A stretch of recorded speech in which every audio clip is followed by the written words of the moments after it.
Welcome to Pindar Poetry. We hope you learned something new. You start by powering the console down completely. Wait a few seconds so the system fully discharges.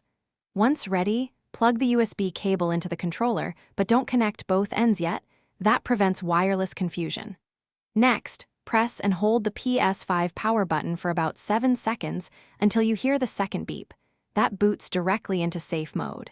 This sequence forces a low-level connection, which is why a physical cable is required versus Bluetooth pairing at this stage. Once the console displays the safe mode menu, immediately plug the USB cable into the Ps5 and then the controller. Now press the PS button to pair.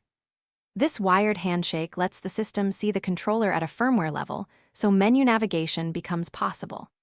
If the controller does not respond, try switching ports or using a known data-capable USB cable, because some cables only charge and won't carry the pairing signal. Make sure the controller has enough charge to initialize the pairing. Now choose the safe mode action you need, typically restart or update system software. Rebuild database is useful for performance issues.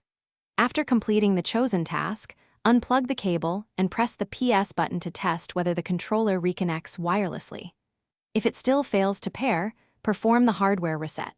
Turn the controller over and press the tiny reset button near L2 with a paperclip for 3 to 5 seconds. Then reattach via USB and press PS again.